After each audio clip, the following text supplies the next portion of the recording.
Bom, pessoal, eu sou Patrick. A gente vai dar continuidade hoje ao nosso tema sobre antibiótico terapia, que tinha sido iniciado na aula passada. Na aula passada, a gente falou mais sobre a farmacologia dos antibióticos e hoje a gente vai falar sobre a parte clínica. A ideia era falar tudo numa aula só, mas ficou muito grande. A gente decidiu fazer separado. Vocês estão conseguindo me ouvir bem?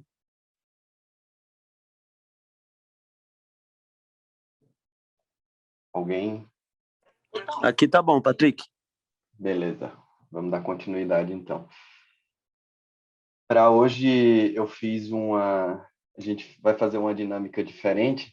A ideia é que tenha um pouco mais de discussão do que das outras vezes.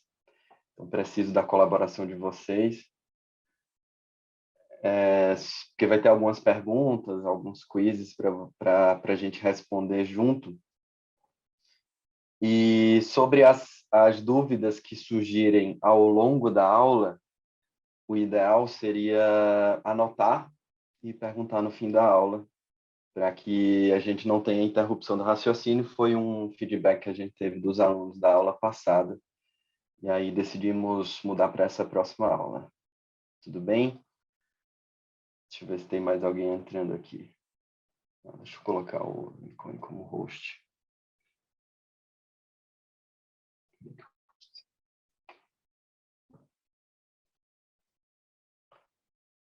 Bora lá.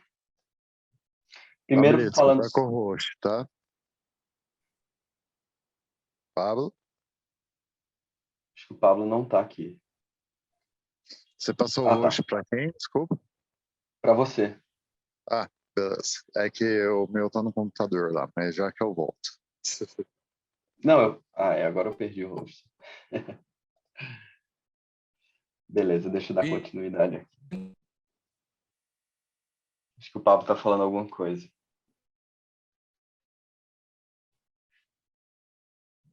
Vamos lá.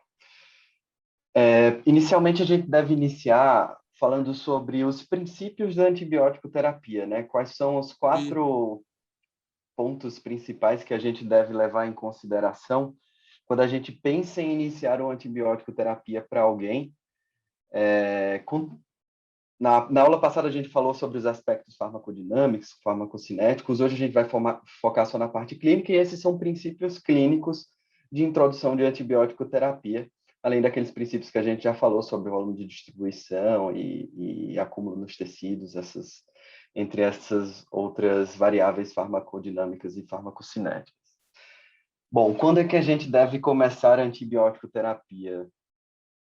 Uma coisa a gente sabe que a gente não deve começar sem ter um foco infeccioso definido, a não ser que, em 2 situações só, a não ser que o paciente esteja em choque séptico ou ele seja um neutropênico febril. Até 50% das vezes, nos neutropênicos febris, como eles não têm uma reação inflamatória importante para localizar o lugar da infecção, né, a origem da infecção, a gente realmente não vai conseguir definir o local da infecção, o sítio infeccioso, e devemos iniciar a antibiótico terapia o quanto antes nesses casos. Então, antibiótico terapia às cegas nunca vai ser uma resposta, a não ser que o paciente esteja em choque séptico ou um neutropênico febril. Outra coisa que a gente deve considerar é a possibilidade de ser uma colonização bacteriana e não ser uma infecção bacteriana. E aqui vai o primeiro conceito, que talvez não seja de conhecimento de todo mundo. Por exemplo, numa colonização da via urinária, pode existir leucocitúria, e isso não estar associado a uma infecção urinária. Então, a infecção urinária, como eu vou falar a seguir, ela se deve por sintomas associados a essa infecção, mais o encontro da bactéria e o aumento de inflamação na via urinária detectada pela leucocitúria. Tá bom? E quando é que a gente deve tratar uma colonização bacteriana? Existem algumas indicações, né? As indicações mais clássicas que existem são nas colonizações do trato urinário em gestantes imunossuprimidos ou pacientes que vão ser submetidos a procedimentos urológicos. qual antibiótico começar e qual a dose começar? Tudo isso é muito variável, né? Acho que é a questão mais variável daqui que a gente vai discutir, mas a gente tem que levar duas coisas em consideração quando a gente for escolher um antibiótico, que é se o paciente fez uso recente, principalmente parenteral de antibiótico terapia, durante os últimos 3 meses, nos últimos 3 meses, por mais de 48 horas. Se ele fez ou não uso recente de antibiótico terapia, o antibiótico que a gente vai escolher é diferente. E se o paciente já tem cultura recente daquele local em que você está pretendendo atingir com antibiótico, aquela bactéria naquele órgão específico, se ele já tem cultura recente dali. Tá? Isso não vale para um SWAB retal positivo para um ISBL, por exemplo. Você não deve começar tratamento para pneumonia vendo essa cultura de SWAB retal. Isso aí são coisas totalmente diferentes, tá bom? E pacientes sépticos, pacientes graves, eles têm clearance aumentados de antibiótico. Então, sempre quando você for iniciar a dose de um antibiótico, principalmente se o paciente tiver disfunções orgânicas associadas, você deve fazer uma dose cheia de antibiótico terapia, até às vezes uma dose aumentada de antibiótico terapia, independente do paciente estar em disfunção renal ou não. Então, a primeira dose de antibiótico para que você consiga atingir um nível sérico, uma concentração inibitória mínima suficiente para que você consiga matar aquelas bactérias inicialmente.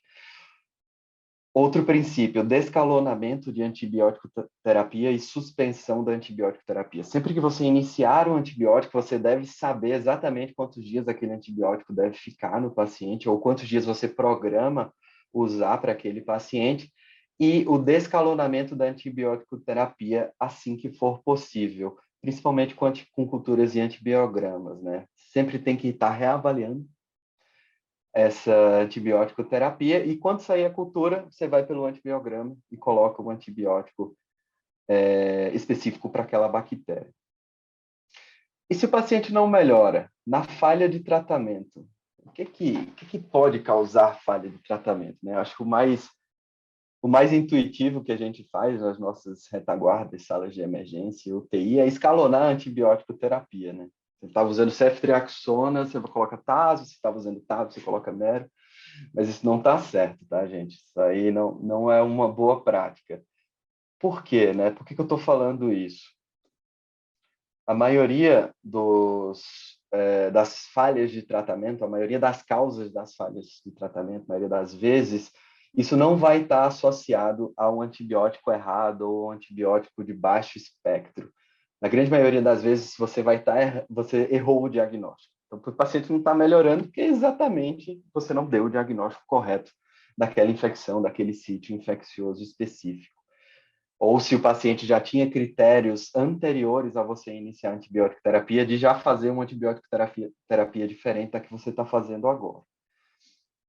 Outro ponto é uma dose inadequada de antibióticos. Tá? Por exemplo, você tratar uma meningite com ceftriaxona 1 grama de 12 em 12 horas não vai funcionar, porque ela tem que ter doses para o sistema nervoso central, a ceftriaxona em particular, outros antibióticos também, mas é o exemplo de antibiótico terapia empírica que a gente mais vê. Outro fato que está relacionado à falha de tratamento é o paciente ter desenvolvido alguma complicação durante a internação.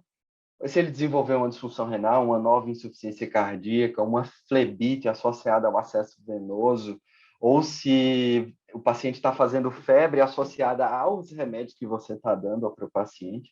Tá? Existe febre medicamentosa, isso é bem comum em terapia intensiva e unidade de internação. Então, você deve sempre levar essas complicações relacionadas à internação ou às doenças prévias do paciente como uma possibilidade da falha terapêutica e não o seu antibiótico em si está relacionado a ser uma falha do seu antibiótico, né?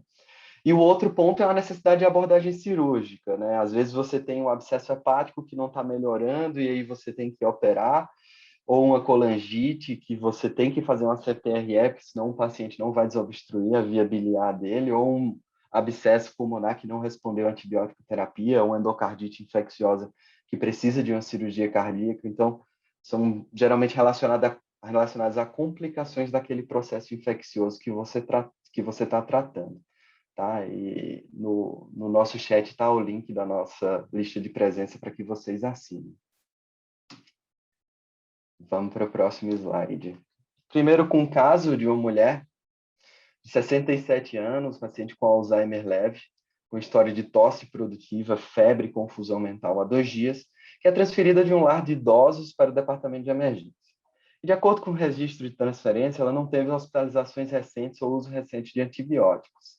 Sua temperatura é de 38,4, sua pressão arterial é de 14/8, frequência respiratória de 30 incursões por minuto, frequência cardíaca de 120, saturação de 91. Então, ela está com a frequência cardíaca um pouco mais alta, frequência respiratória um pouco mais alta, saturação um pouco mais baixa, temperatura alta, e a pressão boa.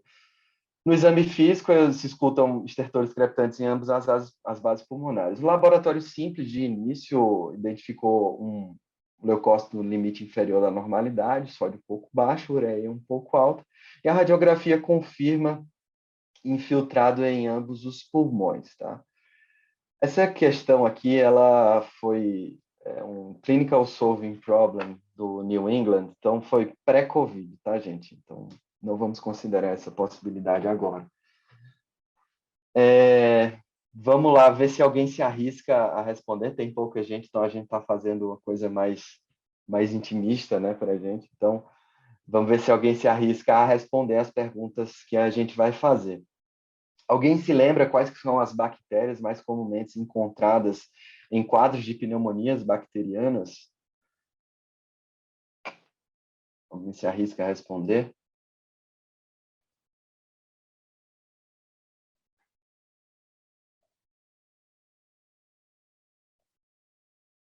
Bora lá, Arthur? Arthur, vamos, povo. A Mayra respondeu no chat, inclusive. Pneumococo? O que mais? Klebsiella, ela não é uma das principais, né? Klebsiella é daquele padrão da pneumonia de lobo médio, né? Mas ela não é uma das principais bactérias a causar pneumonia, não.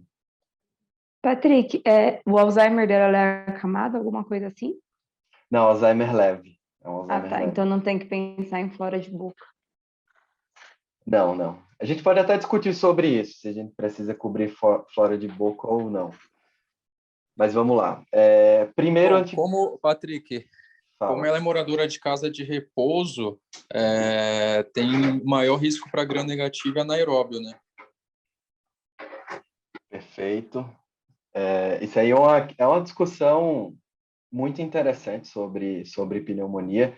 Tanto que a Naira falou sobre o paciente ter uma doença neurológica prévia e ser acamado e ter risco de aspiração, quanto a famosa pneumonia associada a cuidados de saúde, né? Mas eu vou juntar isso tudo e no final, quando eu for falar antibiótico terapia de escolha, a gente discute sobre esses 2 pontos.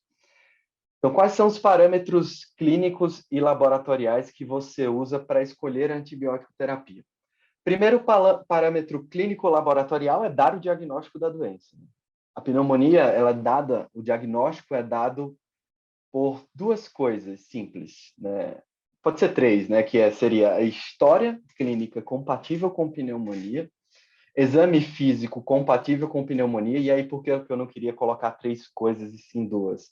O exame físico, ele é um pouco traiçoeiro na pneumonia, então nem sempre as alterações, você vai conseguir achar as alterações que você quer, esses estertores crepitantes unilaterais, ou alterações de frêmito, essas coisas. É como se fosse você jogar uma moeda para cima. Então, você não tem uma sensibilidade suficiente para você se garantir, usar do exame físico como uma ferramenta diagnóstica para pneumonia. É muito difícil você conseguir encontrar uma alteração, tá, nos pacientes com pneumonia. No estudo de 1999, publicado no JAMA, Internal Medicine, eles colocam com uma sensibilidade do exame físico de 43%, e uma especificidade de 67, né? Uma especificidade maior. Então, é difícil achar alteração no exame físico. Mas uma clínica compatível, lembrando que existem as clínicas compatíveis com pneumonia nos pacientes rígidos, que é febre, tosse, escarro purulento, aquela evolução aguda de doença, né? O paciente começou a ter febre na noite, no dia seguinte ele já está com escarro purulento, taquipneico, com pressão limítrofe. Essa é a pneumonia pneumocócica clássica. Não é o COVID, por exemplo, que são 8 dias de evolução para o paciente começar a ter sintomas respiratórios. Lembrando que nesse grupo de pacientes a pneumonia é uma coisa, e no grupo de pacientes que a gente está mais acostumado a tratar, que são os pacientes idosos, policomórbidos, neuropatas, é muito mais difícil a gente ter um quadro clínico que seja compatível com essa doença, né? A grande maioria das vezes, os pacientes idosos, eles vão apresentar um declínio cognitivo, apresentar um quadro de delírio, tanto hiperativo quanto um delírio hipoativo, uma perda aguda da funcionalidade, ela estava comendo e tomando banho até 2 dias atrás, agora não está fazendo mais isso. Então, é muito difícil que a gente consiga ver uma história clínica que seja compatível nesses pacientes policomórbidos. Como também nos exames de imagem, né? Se o paciente já tem uma fibrose pulmonar, uma pneumonia intersticial usual, DPOC, bronquiectasias, ou se o paciente já tem uma insuficiência cardíaca ou algum grau de congestão crônico do pulmão, vai ser muito difícil a gente fazer um raio-x e conseguir ver, se ele não tiver um raio-x anterior, ver que aquele infiltrado pulmonar é novo. Tá? Então, esses pacientes são um desafio diagnóstico para a gente de pneumonia adquirida na comunidade. A tomografia ela consegue ajudar, tá? Mas nem sempre a gente vai ter disponível a tomografia para diferenciar, mas sempre levar em consideração nesses pacientes que são idosos e policomórbidos, porque a pneumonia é a doença infecciosa que mais mata no mundo, é a principal causa de internação hospitalar no mundo inteiro. Tá?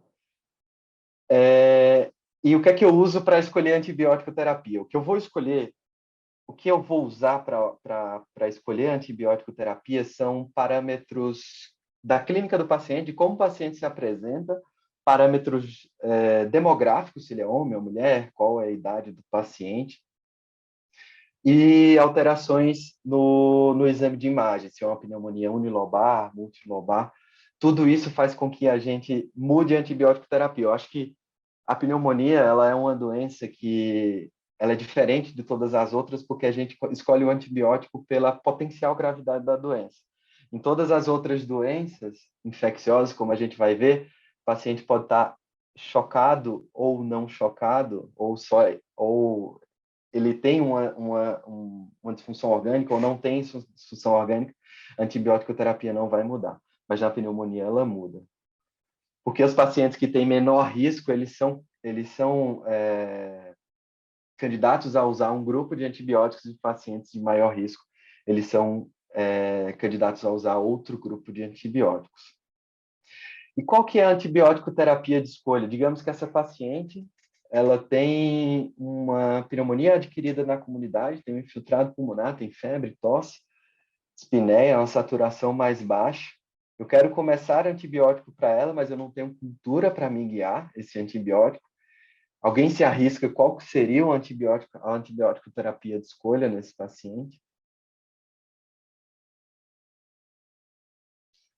Bora lá, pessoal. O que é que você prescreveria ao internar essa paciente com pneumonia? Já que ela tem uma confusão mental, ela tem uma ureia mais alta, né? Se você for calcular o porte dela, que é a escala de gravidade da pneumonia, ela vai ter um porte 4. Então, porte 4 tem indicação de internação hospitalar. Em tendo indicação de internação hospitalar, qual antibiótico terapia de escolha para pneumonia adquirida na comunidade? Oxa. Oxa. O que mais? Alguém mais? Lin, talvez, pensando em pegar uma fora mais negativa. Ceftriaxone? Ceftriaxone, uma boa. Mais alguma coisa? Ou ceftriaxona em tratamento único, clavulin em tratamento único? A pneumonia é que a gente vai perder mais tempo, porque é a que mais acontece, tá, gente? É que a gente vai falar mais, comentar mais, discutir mais sobre antibiótico terapia nesse contexto da pneumonia, porque é muito comum acontecer. Bom, vamos lá. Antibióticos terapias para pneumonias, elas devem ser divididas em dois grandes grupos. Pacientes que vão internar, ou seja, aqueles pacientes em que você calcula o porte, e o porte é maior do que 3, o porte foi uma ferramenta criada para que você conseguisse predizer a mortalidade dos pacientes em 30 dias. Então, quando esse paciente tem mais de 9% de possibilidade de óbito em 30 dias, ele é internado para tomar antibiótico na veia, e quando ele tem um porte 1 ou 2, ou seja, um CURB 0 ou 1, ele poderia ir para casa e receber antibiótico. Esses são os dois grandes grupos de antibiótico terapias, de pneumonias que você deve escolher antibiótico terapia. Para os pacientes internados, a gente tem um tratamento que ele é padrão para pneumonia bacteriana que interna, que seria um beta-lactâmico que seja estável à beta-lactamase. O que é que eu estou querendo dizer? Beta-lactâmico estável à beta-lactamase são os beta-lactâmicos que têm um inibidor de beta-lactamase associado a ele, como amoxicilina, clavulanato, por exemplo, ampicilina, surbactam, por exemplo, piperacilina, tazobactam. Então, esses são os beta-lactâmicos que são estáveis à beta-lactamase, ou uma cefalosporina a partir da segunda geração, de cefuroxima para cima. Cefuroxima, cefoxitina, ceftriaxona, ceftaxima, ceftazina, cefepime. Todos esses são beta-lactâmicos que são estáveis à beta-lactamase, porque os beta-lactâmicos mais simples, as bactérias que são mais comumente encontradas em pneumonia, que são pneumococo, primeira bactéria. Segundo, está misturado entre os grupos dos atípicos, que são Legionella, Chlamydophila pneumonia e Mycoplasma pneumonia. Eles, juntos como bactérias atípicas, eles ocupam o segundo lugar, e como terceiro lugar entra o Haemophilus influenza. É muito difícil a gente ver uma pneumonia por Haemophilus influenza, até porque nossas crianças estão sendo todas vacinadas para isso, então é pouco comum a gente ver na população pneumonia por hemófilo, tá? Um beta-lactâmico que seja, voltando, né, para antibioterapia, um beta-lactâmico que seja estável à beta-lactamase. O beta-lactâmico endovenoso que a gente tem mais disponível agora, e que a gente tem mais mão de usar, que já se sabe mais usar, é a ceftriaxona. Então, teoricamente, para paciente que interna, a ceftriaxona seria o beta-lactâmico de escolha.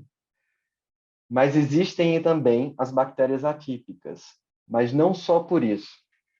A gente tem que associar a antibiótico terapia com um antibiótico que seja ativo contra bactérias atípicas, que são aquelas 3 que eu já falei. Nesse caso, os macrolídeos eles podem ser uma boa escolha para isso, tá? Então, a famosa associação ceftriaxona mais azitromicina ou claritromicina seria a antibiótico terapia de escolha para essa paciente que vai internar. E aí, por que eu tenho que cobrir o atípico? Por que eu não tenho que cobrir atípico? Isso, a maioria das pneumonias graves, elas são realmente por pneumococo, existem algumas por legionela, e nesse caso a azitromicina estaria pegando a legionela, mas o que é que a gente descobriu ao longo do tempo, né? Com ensaios clínicos randomizados, em que você associava a cobertura para macrolídeo, para atípico ou não, com macrolídeo. Viu-se que os pacientes que você não associava o macrolídeo na antibiótico terapia, não associavam a cobertura para atípico, se ele fosse grave, ele tinha maior taxa de falha terapêutica. O que seria uma falha terapêutica, né? Uma falha terapêutica precoce. É quando você interna com pneumonia e desenvolve desconforto respiratório agudo. Interna com pneumonia e faz disfunção hemodinâmica, choca. Interna com pneumonia e mantém febre 4, 5, 6 dias. Então, a associação de macrolídeo ao beta-lactâmico, estável à beta-lactamase, mostrou melhores desfechos. Já para os pacientes que não precisam de internação hospitalar, foi comparado isso também. Se a gente precisava fazer macrolídeo para esses pacientes que são mas menos graves. E viu-se que a gente não precisava fazer uso do macrolide, porque o paciente melhora você dando amoxicilina só, você dando azitromicina só, às vezes até sem tratamento. O paciente que tem uma pneumonia leve, ele melhora, na grande maioria das vezes, né? Quando foi criada a antibiótico terapia, a gente conseguiu diminuir a mortalidade de pneumonia de 60% para 40%. É meio chocante isso, né? A era pré-antibiótico e a era pós-antibiótico não fez tanta diferença assim. Então, a gente já sabe que antibiótico não é o salvador da pátria. E aí, por que não acreditar ou por que não fazer cobertura para germes hospitalares, sabendo que a paciente é moradora de uma casa de repouso? A última diretriz de 2019 da IDSA, da Sociedade Americana de Infectologia, ela recomenda abandonar esse conceito de pneumonias associada a cuidado de saúde para esses pacientes que vêm, que fazem home care, que têm tratamento de úlcera sacral em casa, que fazem hemodiálise, ou que são acamados, moram em casa de repouso, ou estão em asilos. Todos esses pacientes eram colocados num pacote só de pneumonia associada a cuidado de saúde. Isso vem do estudo de 2003, em que pegaram todos os pacientes que internavam em Cleveland, na universidade, lá no hospital universitário, lá, e aí eles começaram a avaliar e viram que esses pacientes que vinham de casa de repouso morriam mais. E aí eles ficaram encucados com isso. Por que eles morrem mais? Será que é porque eles têm bactérias mais resistentes do que os outros pacientes que não moram? E aí eles começaram a colher culturas desses pacientes e eles viram que eles realmente tinham uma quantidade maior de bactérias resistentes do que a população, os controles do estudo, né? A população que não morava nessas casas de repouso e asilos. E aí, em 2005, decidiu-se mudar o conceito de pneumonia para pneumonia associada de pneumonia para quem mora nesses ambientes, para pneumonia associada a cuidados de saúde. E aí, ao longo dos anos, a gente foi usando esse conceito de pneumonia associada a cuidados de saúde para dar Tazvivan, Merivan, para todo mundo que chegava no pronto-socorro com pneumonia e que tinha esse histórico prévio. E aí vários estudos foram feitos analisando os desfechos desses pacientes que usavam essa antibiótico terapia de amplo espectro inicial e viu-se algumas coisas. Primeira coisa, os pacientes internavam sem necessidade. Pacientes com pneumonias leves internavam porque só tinha aquele antibiótico se fosse endovenoso.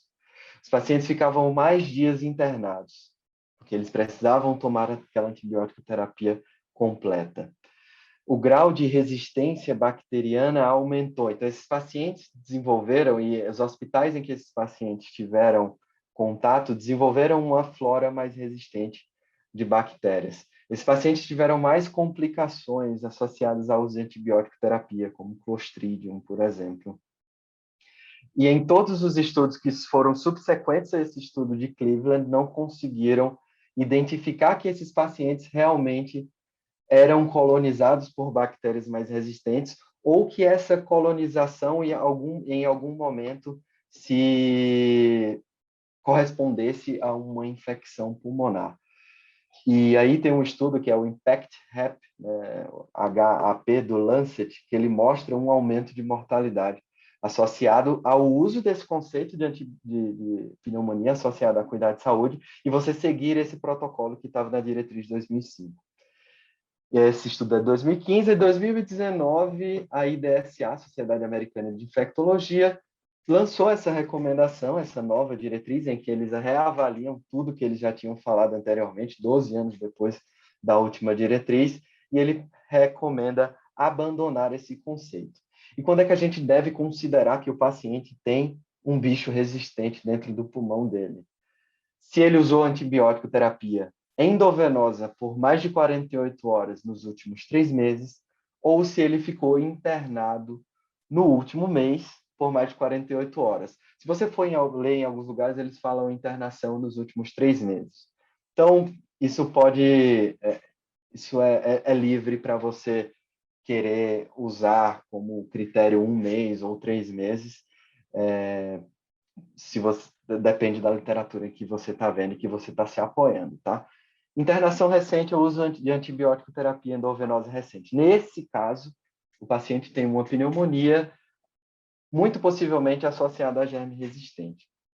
Tá bom? A gente pode fazer uma aula só de pneumonia e eu discuto mais sobre esse assunto com vocês. E sobre germe de boca e aspiração em paciente idoso, neuropata, pacientes que convulsionam. Também, em 2019, na última diretriz da IDSA, eles recomendam não fazer cobertura empírica para germes anaeróbios quando o paciente tem pneumonia aspirativa. Por quê? Por definição, infecções anaeróbias, elas são polimicrobianas, enquanto as infecções aeróbias, elas são monomicrobianas. E o pulmão é um ambiente aeróbio. Se você tem na sua boca um anaeróbio que você, num episódio de vômito, aspira aquele anaeróbio da sua boca, ele só vai conseguir crescer dentro do seu pulmão se ele tiver um ambiente polimicrobiano. Se tiver muitas bactérias ali que façam com que o oxigênio não chegue até ele, até essa bactéria anaeróbia, para que ele consiga se proliferar. A partir do momento que você mata essas bactérias aeróbias ou anaeróbias facultativas que estavam naquele ambiente polimicrobiano, você não deixa condições para que essa bactéria anaeróbia sobreviva. O que é que eu quero dizer com isso? Se você tem uma infecção pulmonar, independente de o paciente ter aspirado ou não, a indicação é que você mate os aeróbios. A indicação é de ceftriaxona. Se você viu o paciente aspirando e 48, 72 horas depois, ele evoluiu com a piora do quadro, né? Que aí, nos primeiros momentos ele tem uma pneumonite aspirativa, não é bacteriana, depois ele desenvolve uma pneumonia bacteriana aspirativa. Nesse caso, está indicado antibiótico e não está indicado a cobertura empírica para anaeróbios. Quando é que eu vou fazer cobertura empírica para anaeróbios? Se eu tiver um empiema pleural, ou seja, se o paciente tem um derrame pleural, eu aspiro o derrame pleural e tem pus, eu vou fazer cobertura com anaeróbio, ou se ele tem um derrame pleural complicado, né, que você encontrou bactéria ali na pleura do paciente, ou se ele tem aqueles critérios de complicação de derrame pleural, pH baixo, glicose baixa, entre outros. Beleza? Ou se o paciente... E aí a outra indicação de fazer cobertura com anaeróbios, para anaeróbios, em pneumonias, é se o paciente desenvolveu um abscesso pulmonar, tá? Aquela infecção capsulada e com nível hidroaéreo. Nesse caso, você tem que cobrir o anaeróbio, porque ele já está protegido por aquela cápsula, tanto da pleura quanto da cápsula do abscesso. Nesses dois casos, eles não precisam de um ambiente polimicrobiano para sobreviver, eles já estão protegidos da entrada de oxigênio ali. Então, nesse caso, você tem que fazer uma antibiótico terapia dirigida para esses anaeróbios com clindamicina ou metronidazol. Tudo bem até aqui, gente? Alguém tem alguma dúvida? Acho que a gente vai encerrar agora a pneumonia e vamos passar para o próximo assunto. Eu queria que vocês falassem o que vocês entenderam ou se tem alguma dúvida sobre o assunto. Aqui é um resumo para vocês verem depois, tá?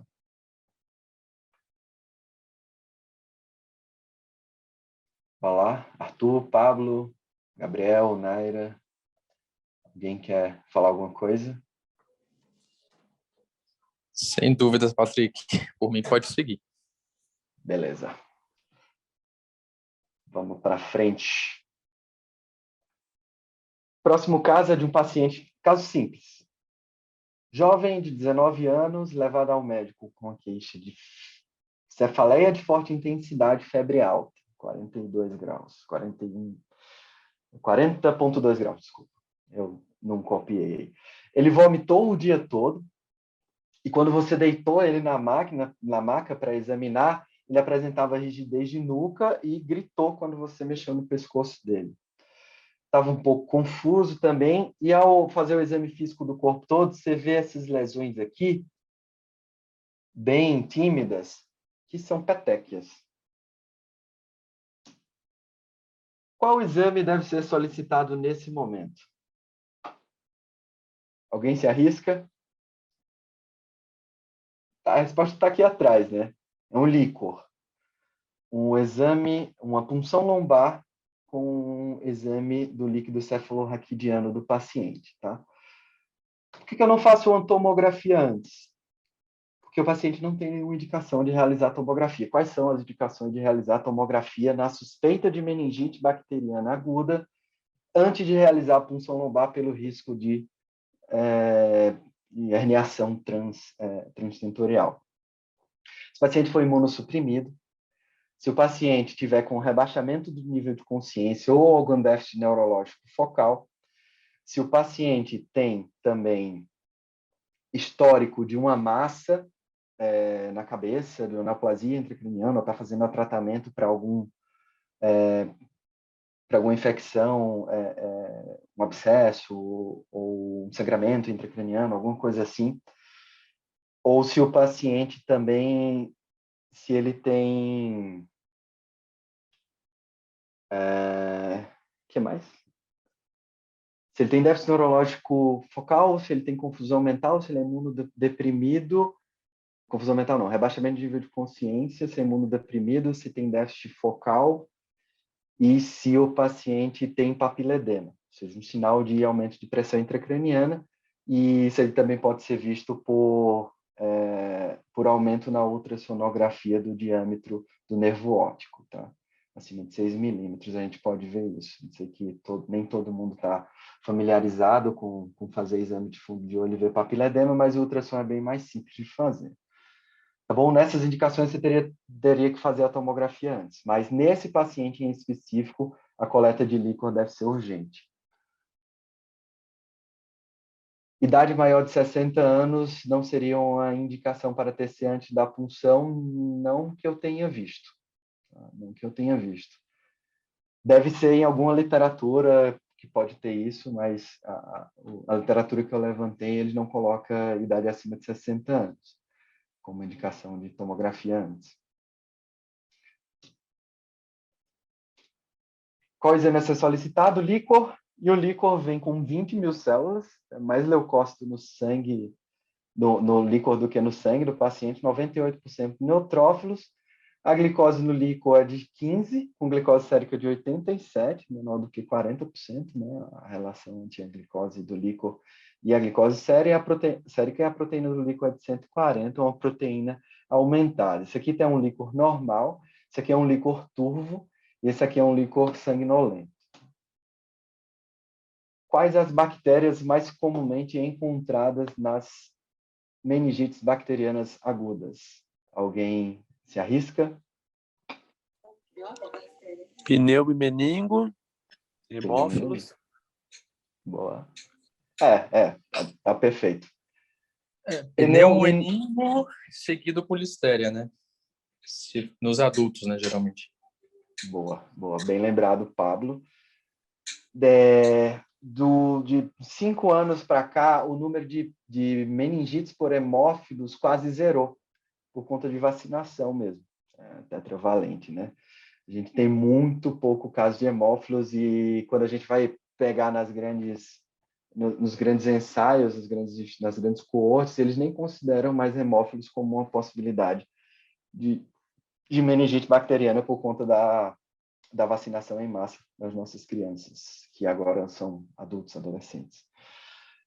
Em subpopulações específicas, a listéria sempre deve ser lembrada e considerada, principalmente nos pacientes idosos, e aí vai depender de onde você lê, às vezes acima de 60 anos, às vezes acima de 65, aí em alguns lugares até acima de 50 anos, você tem que considerar a meningite bacteriana por listéria ou pacientes muito jovens, né? Menores de 1 mês de idade. A gente não costuma tratar esses pacientes aí, esses pequenos pacientes. Então, pneumo e meningo principais, e listéria nas subpopulações de maior risco, né? Principalmente pacientes com imunidade celular deficiente, HIV, usuários crônicos de corticoide também. Quais parâmetros clínicos laboratoriais você usa para escolher antibiótico terapia? E aí eu levanto quais são os critérios diagnósticos de uma meningite bacteriana aguda.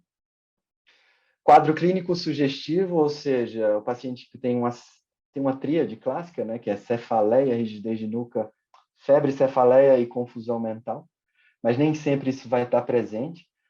Mas um quadro clínico que seja sugestivo, paciente, principalmente, os dois principais sinais que estão presentes, febre e cefaleia, com exame físico compatível, que seja uma rigidez de nuca ou Kernig-Brudzinski, também é como jogar uma moeda para cima, nem sempre eles vão estar presentes. Associado a um líquor que seja de células aumentadas, e aí geralmente entre 100 e 500 células, com predomínio polimorfonuclear, proteína reduzida e glicose reduzida, isso aí já fecha o diagnóstico de meningite bacteriana, tá? E nesse caso você já pode iniciar antibiótico terapia, contanto que você tenha colhido a cultura do líquor. Se o paciente estiver muito grave, estiver instável hemodinamicamente, você não conseguir colher o líquor agora, ou você tiver que fazer uma tomografia antes, aí você colhe hemoculturas e pela possibilidade diagnóstica e pela gravidade do quadro, você começa ceftriaxona em doses para sistema nervoso central, e aí você colhe o líquor depois, tá bom?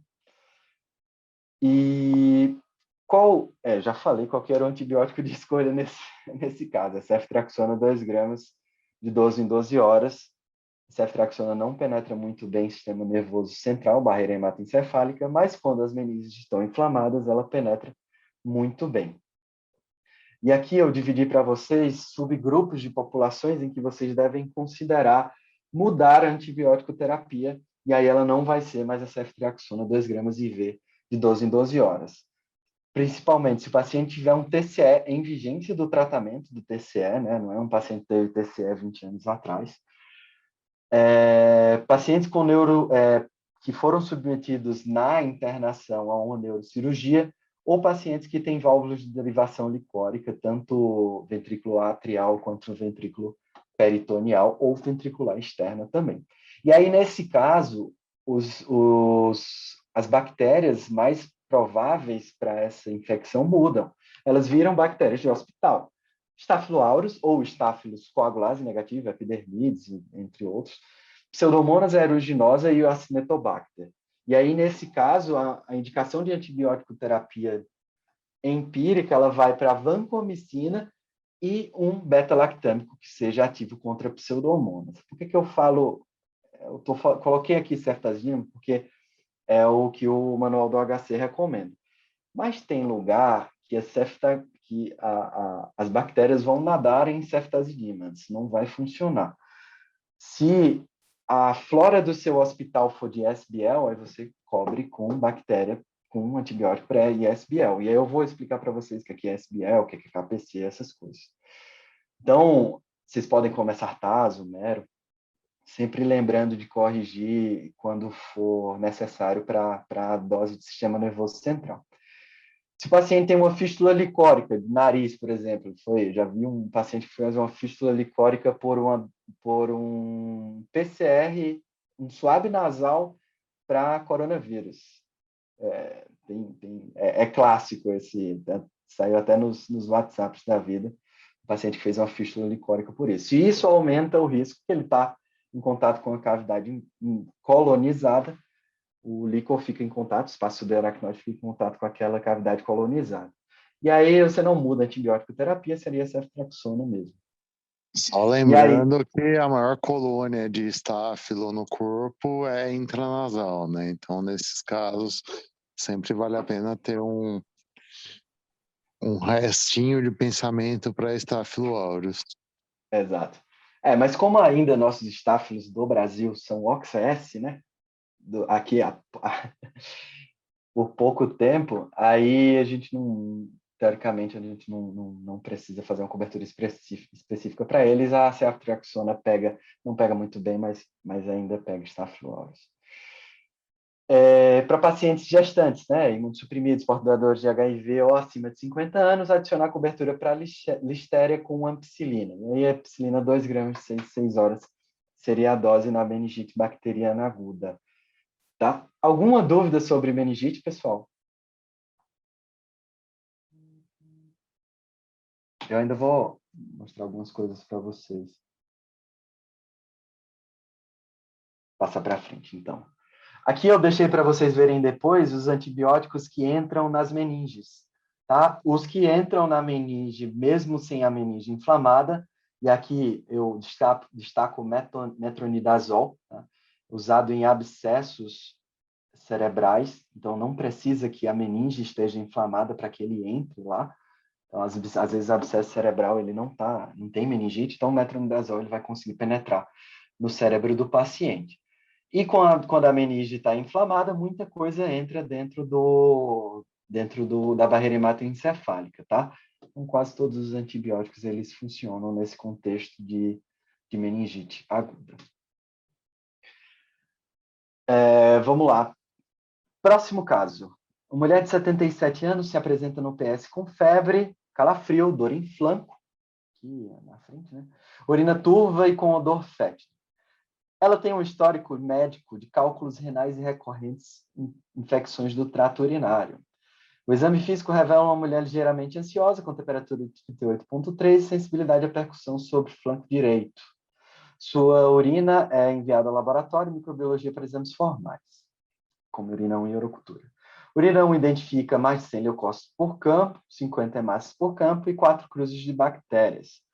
Como ela tinha esse histórico de cálculo renal, e aí eu vou falar para vocês, nem sempre você deve pedir exame de imagem para infecções urinárias, mas nesse caso existe indicação, a tomografia computadorizada mostra cálculos na pelve renal direita, mas nenhum obstrutivo, que nos deixa muito mais tranquilo, porque se fosse uma pielonefrite obstrutiva, eu precisaria de uma abordagem cirúrgica de urgência. Tá? Quando são outras indicações de você fazer tomografia, quando o paciente tiver alterações conhecidas alterações anatômicas conhecidas da via urinária, quando o paciente não estiver melhorando do quadro 2, 3 dias depois do início da antibiótico terapia, se ele tiver histórico de cálculos renais, são as principais indicações de fazer exame de imagem, aí pode ser ultrassom ou tomografia, mas a tomografia sem contraste é o padrão ouro para ver essas complicações, tá?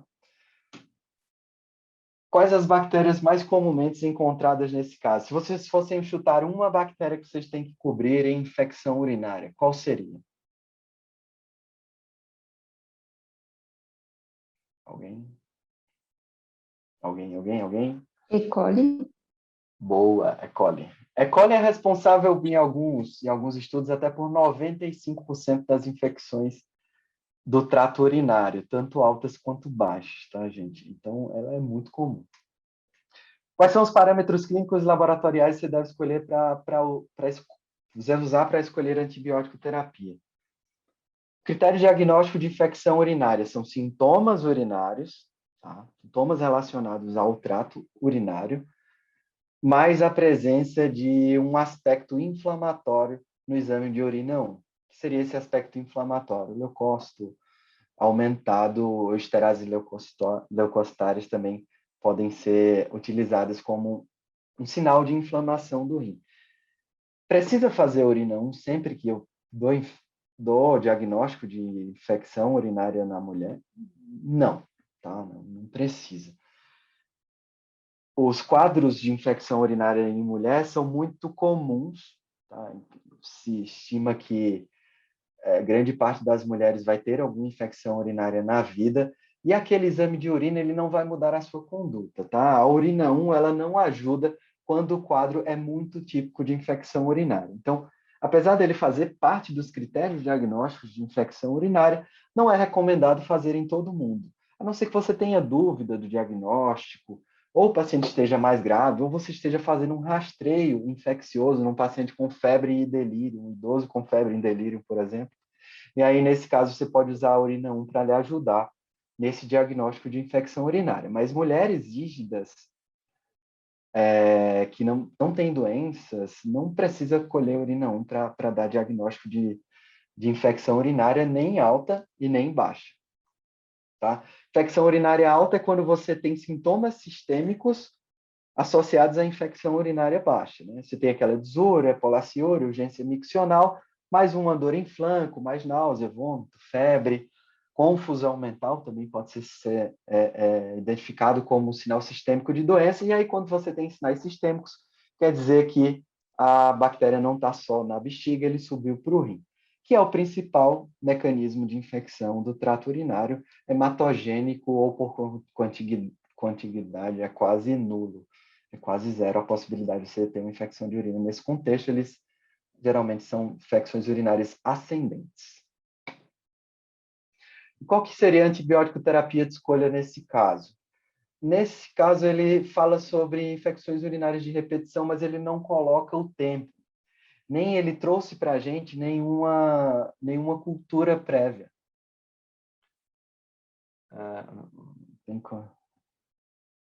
Eu não entendi. Não tem esses outros dados, tá? Mas contanto que a paciente não tenha internado recentemente, por mais de 48 horas, que é o tempo que dá tempo dela ficar colonizada, ou usou antibiótico terapia, principalmente endovenosa, nos últimos 3 meses, a antibiótico terapia empírica para E. coli é suficiente. A única coisa que eu tenho que decidir para escolher a antibiótico terapia é: o paciente consegue tolerar antibiótico pela via oral? Se ele conseguir, bom, tem muitos antibióticos que têm a mesma biodisponibilidade tanto oral quanto endovenosa, e se ele tem ou não indicação de internação, porque os antibióticos que a gente tem disponíveis no mercado às vezes mudam, às vezes você só tem disponível em hospital. Eu vou colocar aqui para vocês, de acordo com o contexto clínico, qual que é a antibiótico terapia que eu vou fazer. Pacientes com sintomas compatíveis com infecção do trato urinário alto, né? Ou seja, com sintomas sistêmicos, com indicação de internação. Qual que seria a indicação de internação? Né? Sepse. Se você tentou tratar ambulatorialmente, não conseguiu, ou se o paciente tem... E aí indicações sociais entram, né? Se você não consegue garantir que aquele paciente vá continuar o tratamento de forma ambulatorial, você consegue, teoricamente, você teria que internar esse paciente para fazer antibiótico terapia. Ou se o paciente não tolera a via oral para uso dos antibióticos, também seria uma indicação para uso da antibiótico terapia endovenosa. E aí o meio termo seria hospital dia, né? Se o paciente não tolera o uso de antibiótico terapia pela via oral. E aqui enterobactérias, 70% a 95%. Ceftriaxona, 1 grama 12 em 12, você não vai errar quase nunca. E aí, quando você não puder usar ceftriaxona, você pode usar ciprofloxacina ou algum aminoglicosídeo, a amicacina ou gentamicina. Lembrando que 1 vez por dia diminui muito o risco de nefrotoxicidade e tem o mesmo desfecho clínico. Pacientes compatíveis com ITU alta sem indicação de internação, as mesmas bactérias são responsáveis. E aí eu tenho 4 principais antibióticos que eu posso usar nesse contexto: o clavulin, a cefuroxima, o Bactrim e o ciprofloxacina. Tá? Por que eu coloquei ciprofloxacina por último? Porque é um antibiótico muito bom para a gente usar para isso. A gente deveria guardar o ciprofloxacina para situações mais específicas de SBL, por exemplo, de germes resistentes, ou bactérias AMP-C, que eu vou explicar para vocês o que é que são. E aí o ciprofloxacina pode ir bem nesse contexto. Eu posso usar esses outros 3 com tranquilidade para esses pacientes com pielonefrite não complicada.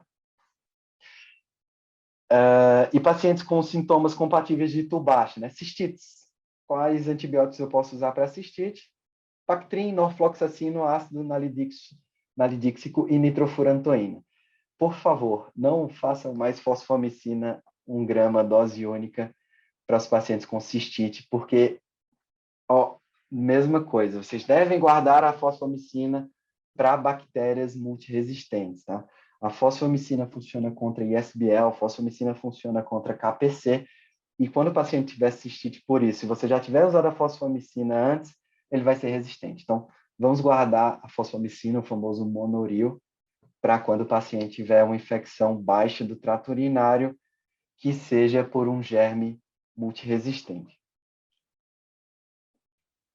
A outra indicação de fazer exame de imagem é no homem com infecção urinária, tá? Homem, a princípio, não... Patrick, só um segundo. Lembrando que fosfomicina é um antibiótico da década de 60, né? Mas que vem ressurgindo aí tanto para pneumonia na Europa, quanto para ITU baixa ou mesmo ITU alta, Só que é de uma outra classe, não é um beta-lactâmico, na verdade era considerado como... Não era nem considerado antibiótico, era considerado como antisséptico urinário, mas que hoje a gente vê que dá para usar tanto para pneumonia quanto para infecção de trato urinário, apesar de antiga, não ter resistência cruzada com beta-lactama, nem outras classes. Então, hoje a gente acaba usando como última opção ou como uma bala de prata aí, contra a KPC. É isso. Perfeito. Tá bom? Vamos guardar a fosfomicina e não usar indiscriminadamente, nem as quinolonas, né? As quinolonas também não. E lembrando que a norfloxacina não funciona, não se concentra em parênquima renal, tá? Então, se tiver sintoma de trato urinário alto, não usar a norfloxacina. Agora, uma perguntinha para a gente animar.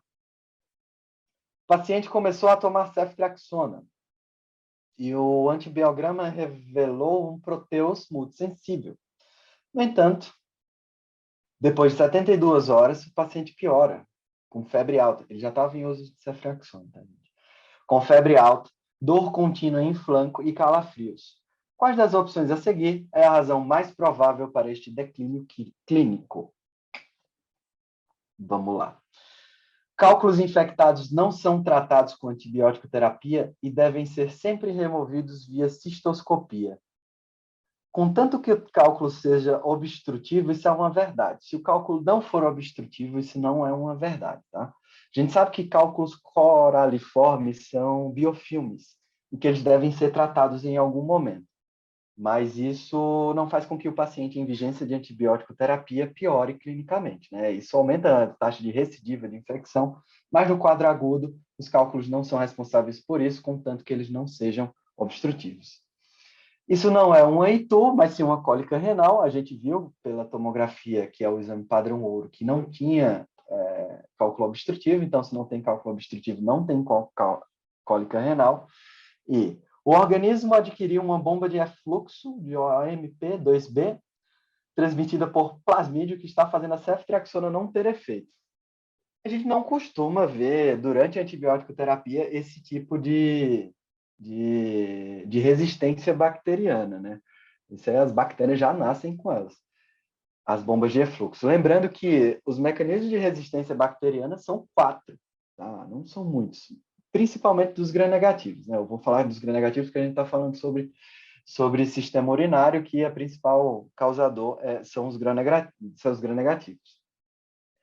Ou você tem uma bomba de efluxo, e aí simplificando, a bactéria entra e ela é jogada, a antibiótico entra, ela é jogada para fora da bactéria, uma bomba de efluxo, simplificando, seria isso.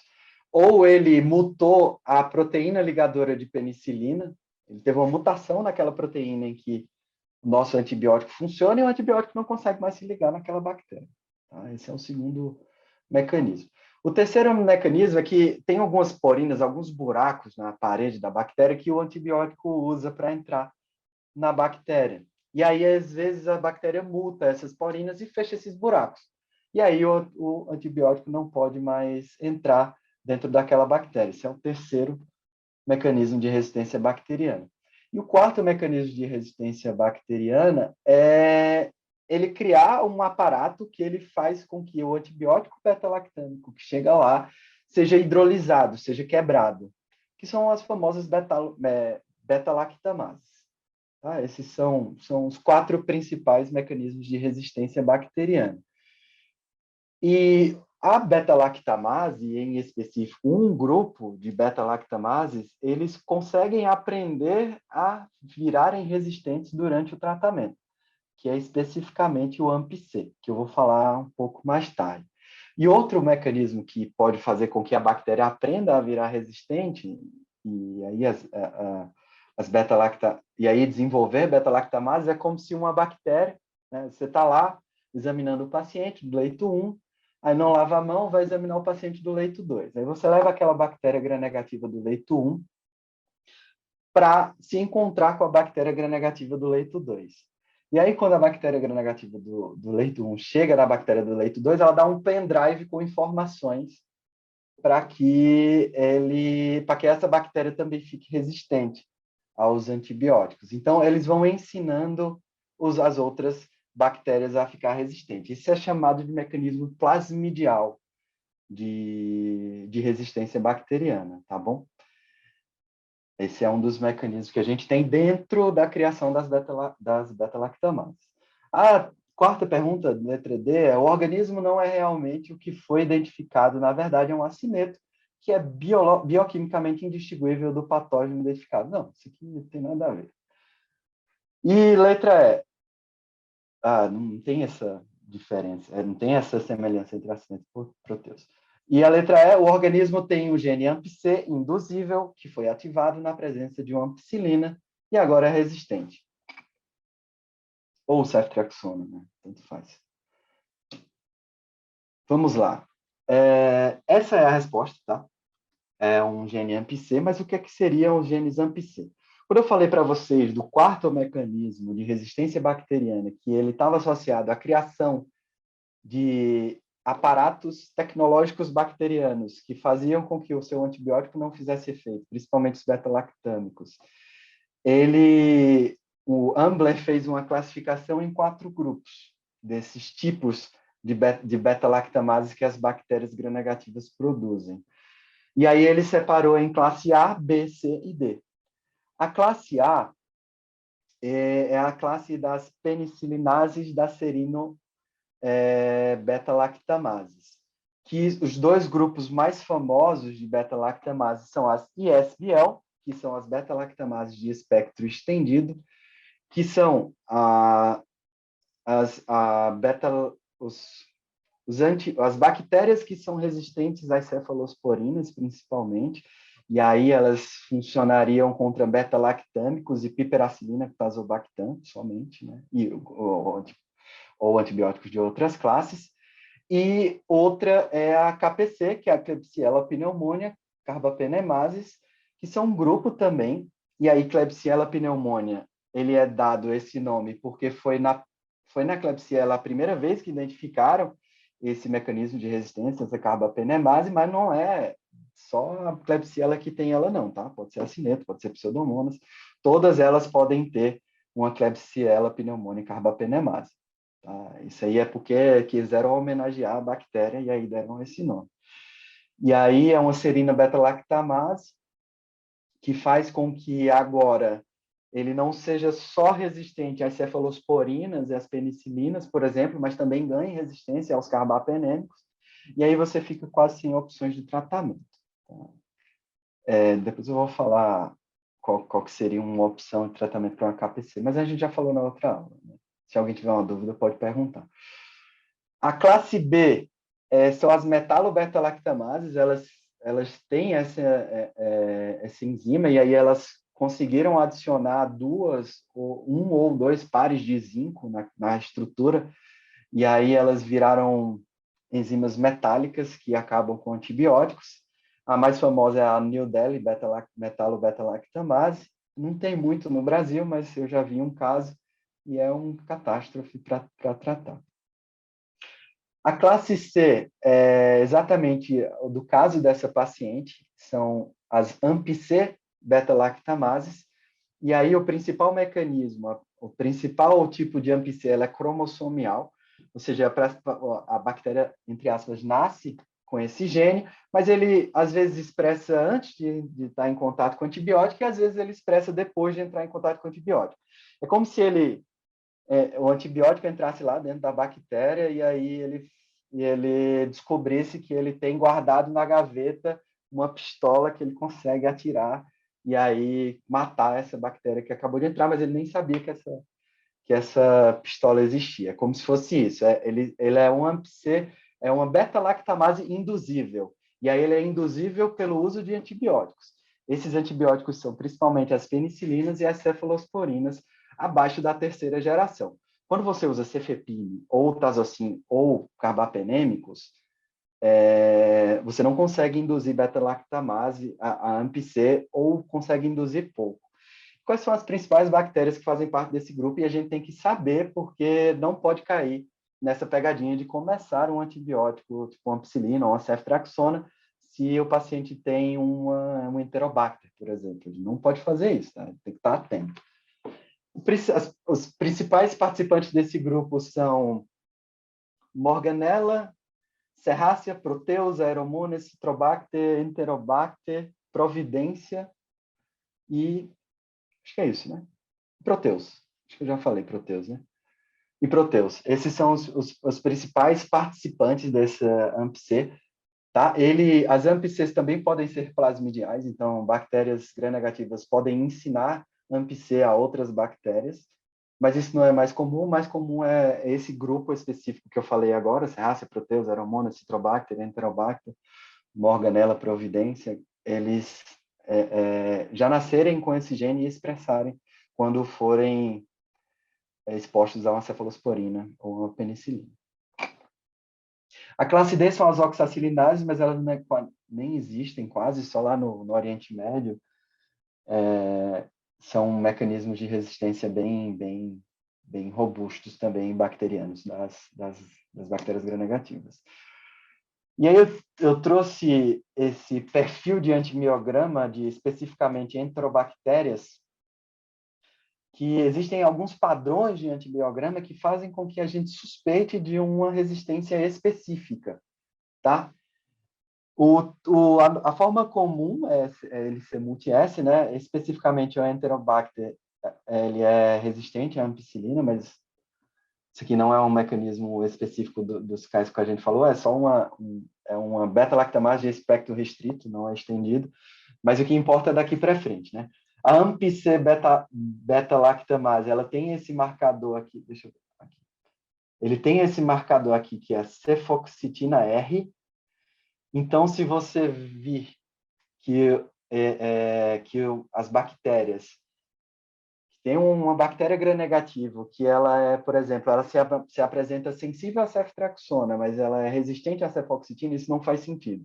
Isso é um marcador de antibiograma da AMP-C. Ao mesmo tempo, a ISBL é o contrário. Ele mostra resistência à ceftriaxona, mostra resistência à cefepime, por exemplo, mas ele se mostra sensível à cefoxitina.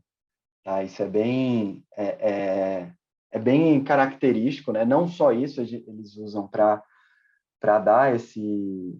Esse aqui é um real, tá, gente? Então, ceftriaxona é realmente resistente. A AMP-C é realmente resistente à ceftriaxona.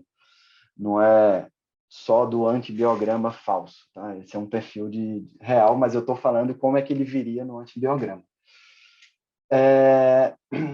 Da KPC, ela vai ser resistente a todos os beta-lactâmicos, né? E aí é interessante essa associação do avibactam, e aí torna a ceftazima com avibactam uma possibilidade para tratar o beta-lactâmico.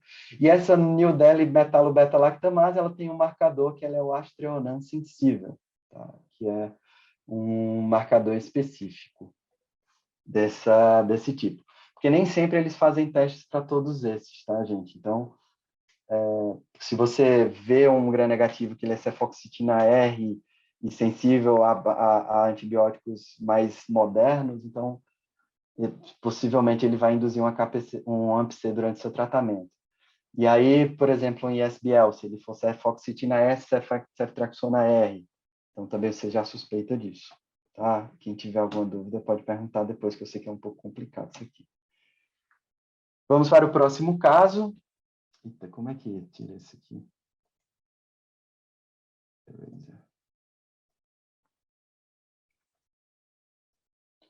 Vamos para o próximo caso. É um paciente obeso de 48 anos que vem ao pronto-socorro relatando dor abdominal, localizada em hipocôndrio direito, de forte intensidade, associada a amarelamento da conjuntiva dos olhos, mal-estar geral, de início a um dia. Sinais demonstram febre, taquicardia, laboratório tem leucocitose, TGO, TGP tocado, FA e gama-GT estouradas, bilirrubina estourada, com PCR muito alto. Eu dei a pista aqui atrás, nesse fundo, que é a tríade Charcot, né, que é febre, icterícia e dor abdominal, principalmente no quadrante superior direito. A gente está diante de um caso de colangite bacteriana. aguda. Qual que é o exame de escolha a solicitar nesse momento, né? Como é que a gente dá o diagnóstico de colangite, né? A colangite ela tem 3 critérios clínicos laboratoriais para você dar o diagnóstico. Primeiro, quadro clínico compatível, seja uma icterícia com dor abdominal, quadrante superior, febre. Exames laboratoriais demonstrando colestase com transaminases tocadas, geralmente 1,5 vezes, o limite superior da normalidade. E o terceiro é demonstrar dilatação de via biliar pelo ultrassom, tomografia. Tomografia é mais difícil de ver dilatação de via biliar, ou pancreatorressonância, né? Ressonância de via biliar. Podem ser exames a serem solicitados, mas geralmente a ultrassonografia é suficiente se as vias biliares estiverem dilatadas, mais de 10 milímetros em alguns lugares, mais de 7 milímetros em outros lugares. Está dado o diagnóstico de colangite. Tá? A colangite é virtualmente 100% de mortalidade se ela não tiver tratamento. Não é igual a colicistite, por exemplo, que às vezes o paciente nem vai no pronto-socorro e melhora. A colangite ela é progressiva e ascendente. Aí, se o paciente desenvolve hipotensão e rebaixamento de nível de consciência, ele não tem mais a tríade de Reynolds, ele tem a tríade de Charcot, ele tem a pêntade de Reynolds. Tá? 5 sinais associados à colangite. Quais as bactérias mais comumente encontradas nesse caso? São enterobactérias e germes anaeróbios, tá? Gram-negativos e anaeróbios, principalmente, são os principais que ascendem de dentro do intestino para a nossa via biliar. Quais parâmetros clínicos e laboratoriais você usa para escolher a antibiótico terapia? Clínico e laboratorial eu já falei, né? Que seria quais são os critérios diagnósticos dessa doença. E, dado o diagnóstico da doença, eu vou ter que saber qual que são as bactérias mais comumente associadas e escolher a antibiótico terapia para isso. Qual que seria a antibiótico terapia de escolha nesse caso? Alguém se arrisca? Para uma colangite aguda? Ninguém? Ninguém? Bom, alguma coisa que cobre gram-negativo e anaeróbio ao mesmo tempo ou separados. Então, vamos lá.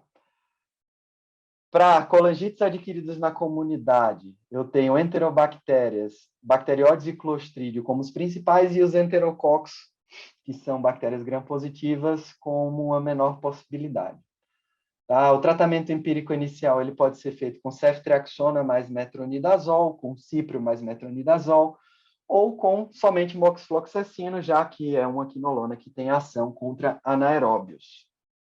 Tá? Isso pode ser uma possibilidade de tratamento, e se ela for adquirida no hospital, principalmente associada a procedimentos na via biliar, a CPRL, um dos que mais causam pancreatite aguda, e aí a flora muda, mas continua sendo gram-negativos e anaeróbios, mas aí você vai ter que cobrir pseudomonas e germes resistentes.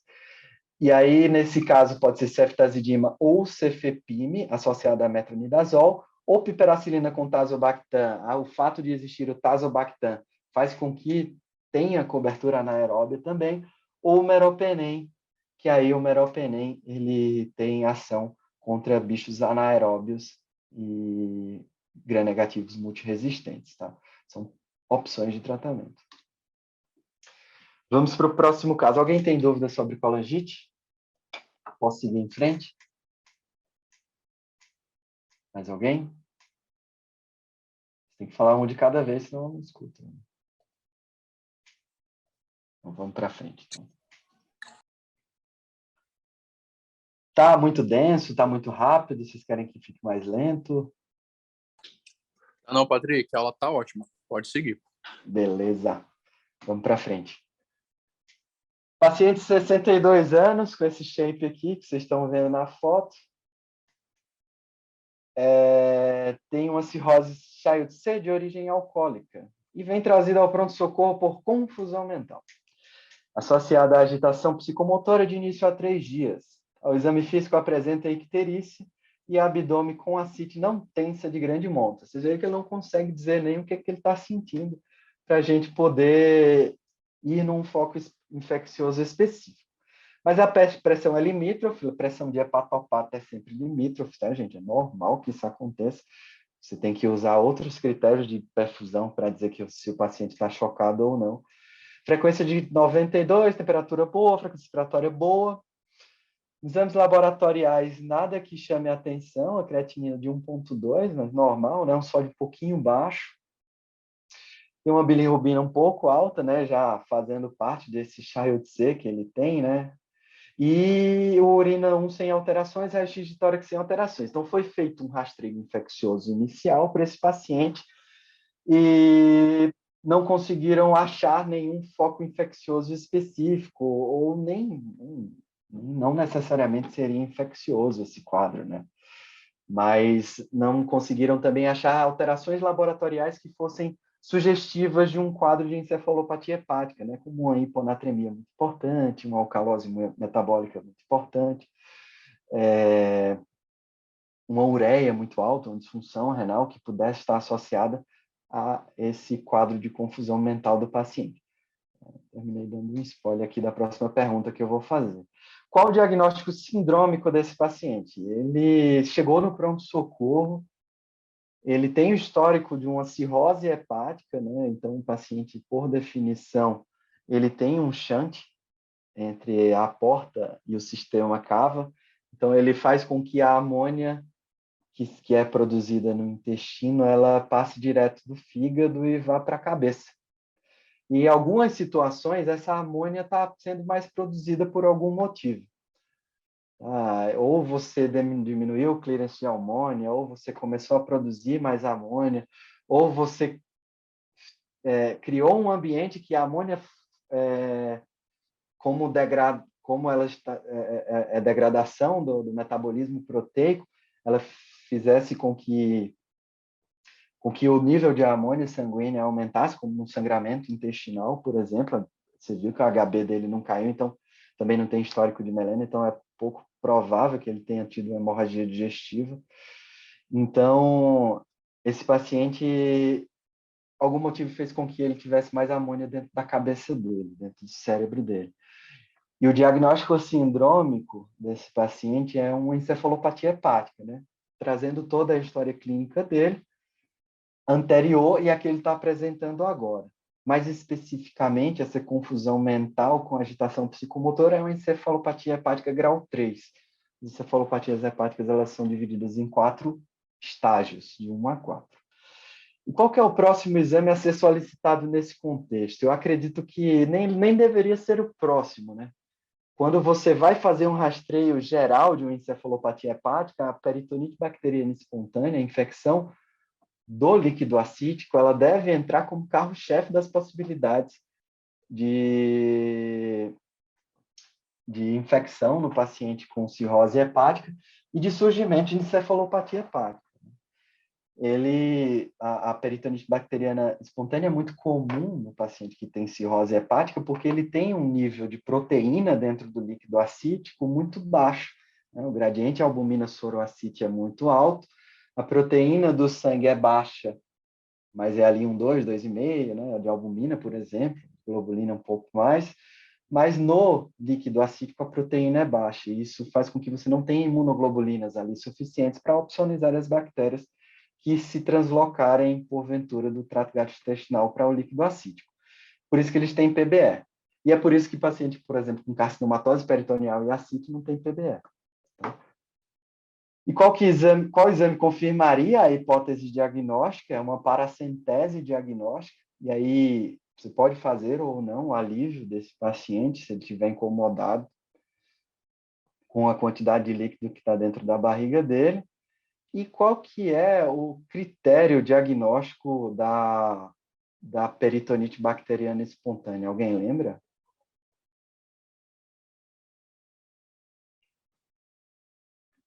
Do líquido acítico, né? Eu colhi o líquido acítico. O que é que eu tenho que olhar para dizer que aquilo é uma peritonite bacteriana espontânea?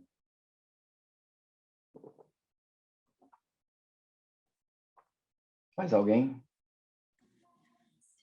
Celularidade. Beleza. Olha aqui, já colocaram aqui. Contagem de polimorfo nuclear acima de 250%.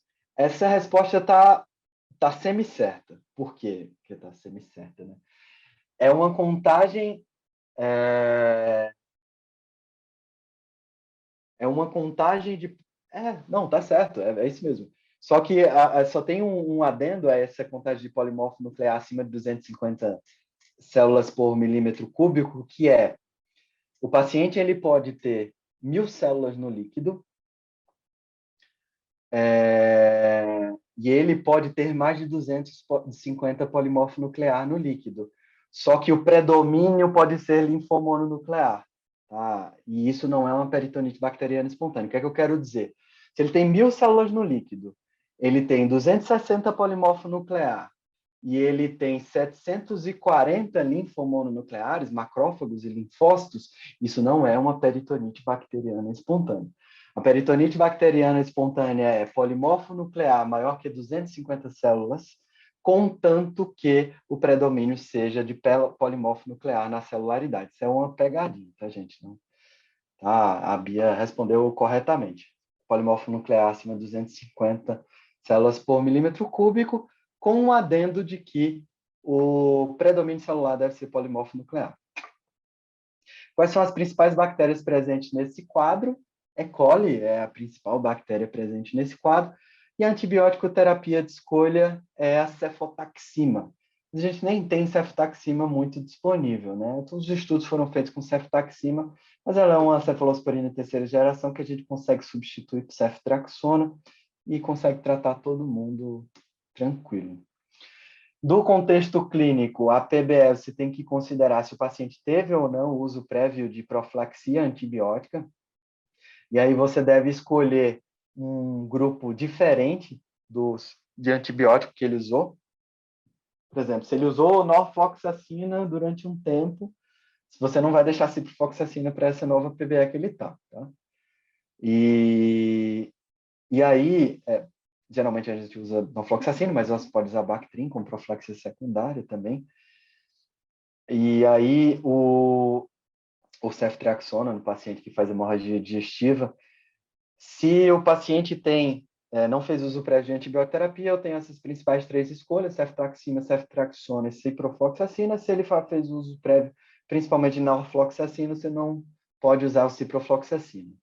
Tá? O BGN, 55% das vezes.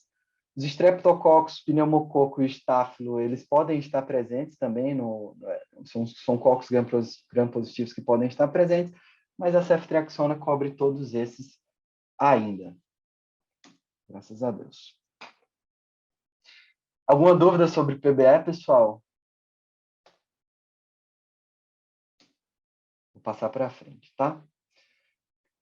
Um homem de 38 anos chega ao atendimento na urgência com febre, calafrios, mal-estar e sudorese noturna. Ele diz que tem se sentido fraco e desenvolveu tosse. Ele nega qualquer problema cardíaco anterior ou contato com doença, mas menciona que fez tratamento odontológico recente. O exame dos braços do paciente é mostrado na primeira figura abaixo. Isso aqui, ó. Ao questionar se ele se torna evasivo, diz que não tem ideia do que sejam essas lesões, tá? Então, nesse caso, sempre desconfiar de pacientes que é usuário de drogas injetáveis, que está aumentando no Brasil, tá? O restante do exame físico revela um sopro cardíaco alto e audível, e o paciente é internado no hospital e são colhidas 3 pares de hemoculturas seriadas. O que é que vocês acham que é isso aqui? Quais as bactérias mais comumente encontradas nesse quadro clínico? Alguém se arrisca? Pensando em usuários de droga injetável, a gente pensa mais em Staph aureus, em termos de bactéria, mas tem a parte de tratamento dental, que daí tem que pensar em galolíticos, irritants. Perfeito. É isso mesmo. Streptococcus e Cândida, se você quiser fazer ciência. Cândida geralmente para pacientes usuários de catéter de longa permanência. Ou de droga, porque ela cresce na heroína. Perfeito. Boa. Participe mais. E quais as bactérias mais comumente encontradas nesse caso? A gente falou. quais parâmetros clínicos laboratoriais eu uso para escolher antibiótico terapia? Tá? Eu vou falar para vocês quais são os critérios de Duke, que não consigo decorar aquilo nunca, já tentei milhões de vezes, mas para dar diagnóstico de endocardite, só precisa ter duas coisas. Um eco que seja compatível com a vegetação e uma hemocultura positiva para uma bactéria que seja causadora de endocardite bacteriana. Tá? Esses dois achados são suficientes para você dar o diagnóstico de endocardite bacteriana. Tá? E eles são critérios maiores também de Duke. Você não precisa ter muita pressa para começar a antibiótico terapia, a não ser que o paciente esteja instável hemodinamicamente, tá? Geralmente as hemoculturas saem com um dia você consegue fazer o tratamento guiado pelo aquele bacterioscópico, porque virtualmente todas as endocardites vão ter hemocultura positiva, né? 90% a 95% tem hemocultura positiva, então um bacterioscópico você já consegue guiar a sua antibiótico terapia. Mas digamos que esse paciente chega grave, instável hemodinamicamente. Qual que seria a antibiótico terapia empírica de escolha? E aí eu tenho duas coisas para eu ter que diferenciar, né? Se o paciente tem uma válvula nativa, ou se ele tem uma prótese, mas ele já colocou há muito tempo, ou se ele tem uma prótese que colocou recentemente. Tá? Esses são dois grupos de pacientes que eu tenho que diferenciar. Para os pacientes com válvula nativa, ou seja, ele não tem prótese valvar, ou ele colocou a prótese há muito tempo, as etiologias usuais são S. aureus, como a gente falou, Streptococcus viridans e galolíticos, que era antigamente chamado de Streptococcus bovis, né, que tinha aquela história de endocardite por Streptococcus bovis no idoso, fazer a colonoscopia porque pode ser uma quebra de barreira por uma neoplasia de trato gastrointestinal, né? É clássico de prova. Enterococos, eles participam 10%, o gênero Racea, Haemophilus, o restante eu não lembro, 2% dos casos.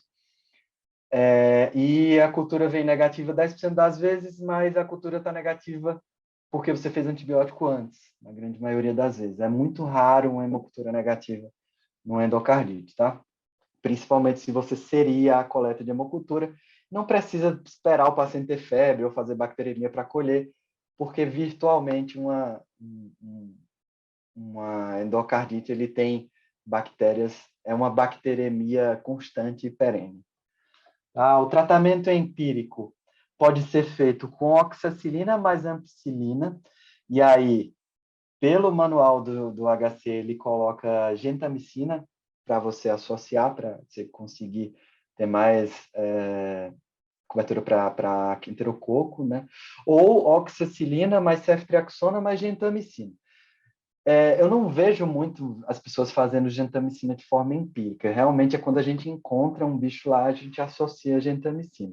Então pode ser oxacilina e ceftriaxona, tá de bom tamanho para todo mundo com válvula nativa para tratamento empírico de endocardite, tá? Se o paciente colocou a prótese há pouco tempo, aí já muda um pouco. A S. aureus continua sendo, né? Mas aí vai ser o S. aureus de hospital, que fez um biofilme lá na sua prótese e não saiu mais nunca. Os Staphyloepidermides, Streptococcus do grupo Viridans podem entrar também, e os Enterococos. E aí o Epidermides entra que ele não tinha entrado antes. Nesse caso, o tratamento empírico vai ser feito com vancomicina em altas doses, lembrando que a vancomicina é extremamente nefrotóxico, associada à amikacina ou gentamicina, que são também drogas nefrotóxicas. E aí eles falam para dividir em 3 vezes, porque você conseguiria ter um potencial melhor de cobertura bacteriana quando você associa a vancomicina, a gentamicina ou a amikacina e você faz de 8 a 8 horas. Como a gente viu na aula anterior, os aminoglicosídeos, eles são antibióticos que dependem do pico da dose, né? Eles matam a bactéria pelo pico. Então, isso não faz muito sentido, mas para a endocardite ainda termina, eles não mudaram a recomendação. E eles continuam recomendando fazer em 3 doses. E nas endocardites por estáfilo, se você tem uma prótese, por conta do biofilme que o estáfilo faz, eles a recomendam associar rifampicina. Tá bom? Resumindo, válvula nativa ou prótese há muito tempo, oxacilina mais ceftriaxona. Válvula protética com menos de 12 meses, vancomycin ou vancomycin. Tá? Aí depois que você descobrir, você vai pela bactéria que você descobriu.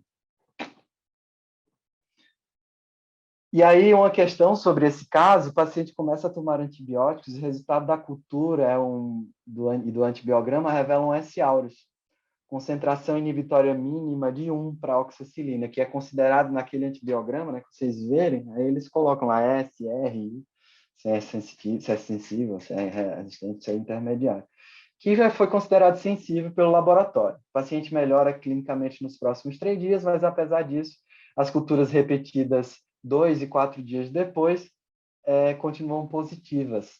E o MIC permanece de 1. Então, a bactéria não ficou resistente, né? Isso nem costuma acontecer. Uma bactéria gram-positiva. Qual das alternativas a seguir é a causa mais provável para a manutenção da positividade das culturas? Né? O mais comum de lembrar de a gente lembrar quando está dando antibiótico para alguém é que aquela bactéria ficou resistente ou que eu não acertei o antibiótico inicial, então vou colocar mero e vanco. Mas não, gente, tá? Como eu falei na aula de princípios, o princípio é que ou você errou o diagnóstico, ou existe alguma complicação ali que é operatória, ou você errou a dose do antibiótico, isso aí pode ser que aconteça também, ou o paciente desenvolveu uma febre associada a um remédio que você está dando, por exemplo. Mas, nesse caso, tem algumas opções. Né? Desenvolvimento rápido de resistência a antibióticos, a gente viu que em gram positivo isso não acontece. Pode acontecer em gram negativo do grupo CESP. Seleção de subpopulações bacterianas resistentes ao antibiótico. Você matou os que eram sensíveis e deixou só os que eram resistentes. Não acontece porque no antibiograma não apareceu isso. Infecção secundária, que seria infecção secundária, né? O cara fez infecção por fungo em cima da endocardite bacteriana, não faz muito sentido nesse contexto. Contaminação das hemoculturas, é pouco provável que contaminação geralmente demora a crescer, né, a bactéria, quando você tem uma hemocultura contaminada, e geralmente ela só cresce em um dos 3 pares que você colheu, um dos 4 pares que você colheu, ela cresce isoladamente com muito tempo depois. E geralmente é estafilocoagulase negativo que contamina a hemocultura, não o S. aureus. Infecção não controlada ou persistente, ou seja, você não controlou a infecção por algum motivo. Quais são os principais motivos de você não ter controlado a infecção? É complicação local. O paciente fez um abscesso paravalvar, ou antibiótico, o grau de vegetação, o nível, se tem muita vegetação ali, o antibiótico realmente não está dando conta. E aí, nesses casos, você precisa fazer uma cirurgia para retirada dessas vegetações muito grandes, ou se o paciente tem um abscesso ali intracardíaco, tá bom? O último caso é pele partes moles, paciente de 38 anos, vem um PS com relativo a 5 dias, tem percebido o braço direito mais pesado, mais quente, e com um ponto de vermelhidão que foi progressivo. Relata que no último dia começou a sentir calafrios e que o braço está doendo. Ao exame físico, percebe-se edema, calor e eritema local. Eu esqueci de colocar a parte que ele estava jogando bola, ele caiu, bateu com o braço, e aí ele conseguiu ter uma porta de entrada para bactérias no braço dele. Quais são as bactérias? Isso aqui é um quadro de celulite, tá, gente? A erisipela e celulite, eles terminam sendo faces da mesma moeda, mas eles têm apresentações clínicas diferentes, né? A erisipela, ela é mais delimitada, você conseguiria ver aqui boa delimitação entre o que está inflamado e o que não está inflamado, e a celulite, ela tem um padrão mais profundo, né, de infecção do tecido celular subcutâneo. Então, ela faz na pele, você não consegue ver muito bem a diferença entre o que está inflamado e o que não está inflamado. Dói mais também a celulite, né, do que a erisipela. Mas ambos têm um tratamento parecido. Quais as bactérias mais comumente encontradas nesse caso? Alguém se arrisca? Celulite, erisipelas? Staphylo aureus, acho que é a mais comum. Às vezes a gente Staphylo pode aureus. ter epidermides, mas não é tanto. Não é tão comum. Acho que são os mais comuns, são mais gram-positivos mesmo. Isso é gram-positivo. São os estreptos de todas as suas classes A, B, C, a Galactic, Pyogenes, todos eles, e as Staphylo aureus menos comuns, tá? Do que... Ainda tem, sim, alguma coisa de que na celulite é mais comum Staphylo do que estrepto, mas no fim das contas não faz muita diferença isso, tá? Quais são os parâmetros clínicos laboratoriais que você usa para escolher antibiótico terapia? Nesse aí, eu diria que a clínica do paciente ela é suficiente para dar o diagnóstico, até porque hemocultura ou cultura de secreção nem sempre vai existir. A positividade de hemocultura de uma celulite é de 5% só, então é pouco provável que você consiga achar o bicho que está causando aquilo, a não ser que sejam estudos, ensaios clínicos. Você vai mais pela gravidade do paciente.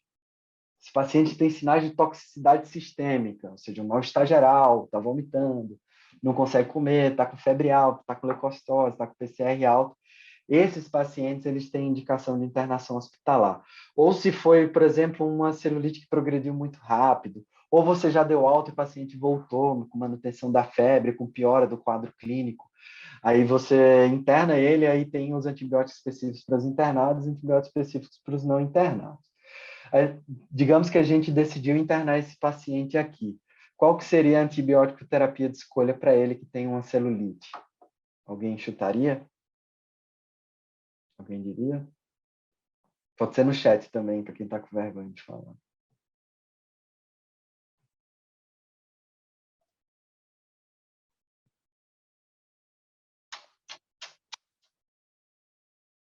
É oxacilina, tá, gente?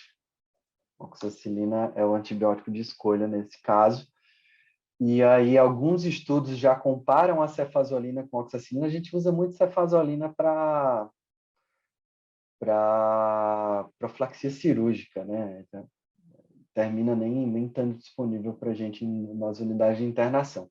Mas poderia ser oxacilina endovenosa, ou cefazolina ou clindamicina, que também tem uma boa cobertura para Staphylo strepto, e principalmente a clindamicina para Staphylo aureus de comunidade, que é resistente à oxacilina, chamado de CAMARSA, né? Community Acquired MRSA. No Brasil ainda não é uma realidade, mas nos Estados Unidos já é. Mas a clinda funciona para ele.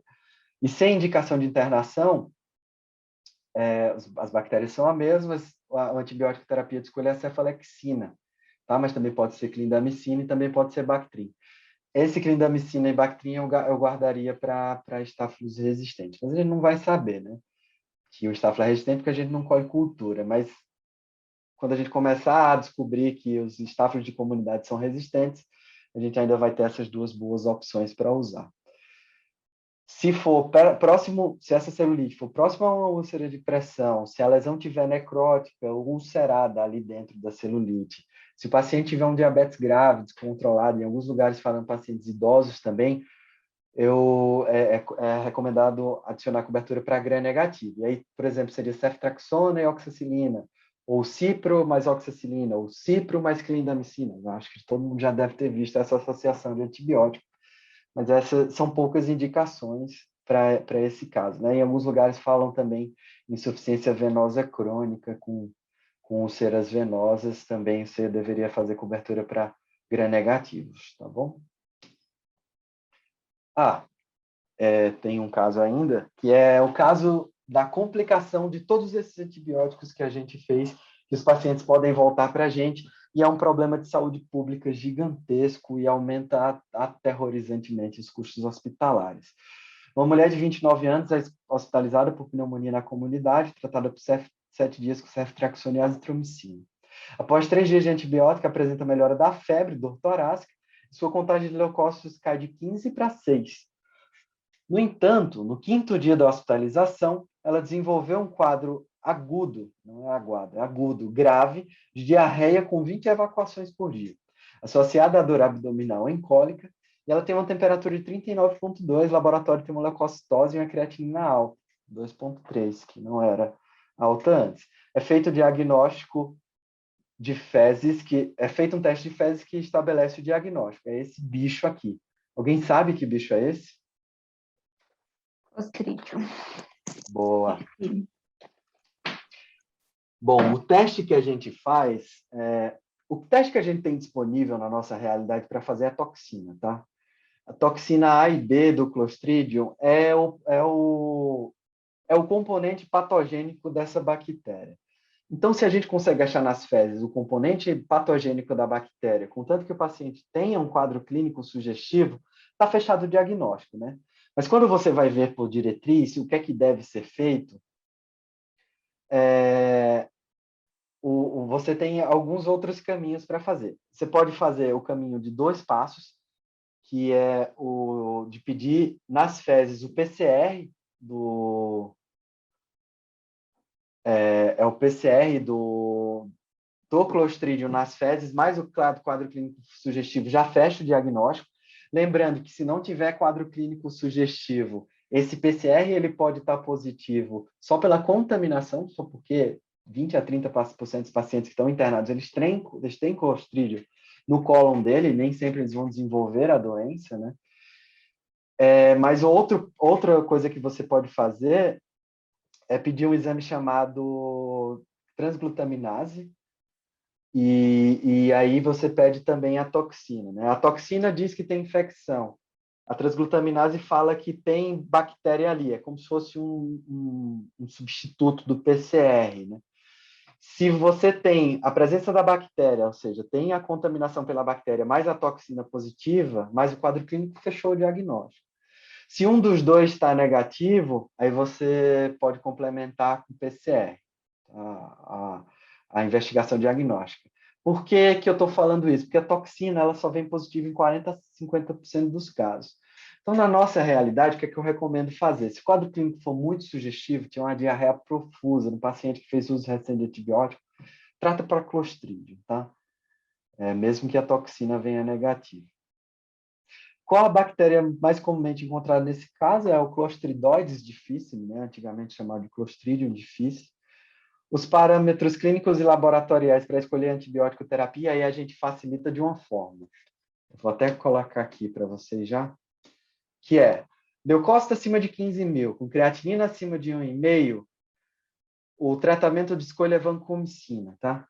E aí, se não tiver a vancomicina via oral, você pode diluir a ampola e dar na boca do paciente. A ampola tem, geralmente, 500 miligramas, você dilui 4, e aí dá a ampola inteira dividida em 6 horas para o paciente, tá? Lá onde lá no HC, a gente tem a formulação da vancomicina, mas não precisa ter, tá? Segunda escolha e pior, comprovadamente pior que a vancomicina, é a metronidazol. Já nos casos graves com instabilidade hemodinâmica, que eu não consigo garantir a absorção pela via enteral dos meus antibióticos, o paciente está instável, está grave, é metronidazol endovenoso com vancomicina oral. É uma associação dos dois antibióticos.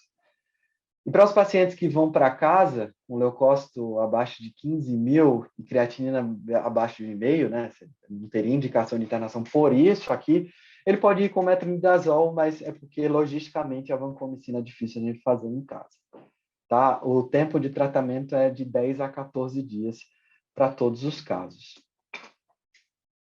E aí a paciente foi tratada 14 dias após, com a evolução do quadro, recebeu alta do hospital assintomático e 3 semanas após desenvolveu nova diarreia aquosa em grande quantidade, necessitando de nova internação hospitalar pela desidratação. A razão mais provável para este segundo episódio é não relacionado com as infecções originais, não sei, pode ser, necrose retardada do cólon devido a toxinas, isso não acontece com Clostridium, tá? Duração inadequada do tratamento, a gente sabe que ela foi tratada por 14 dias, está mais que adequado.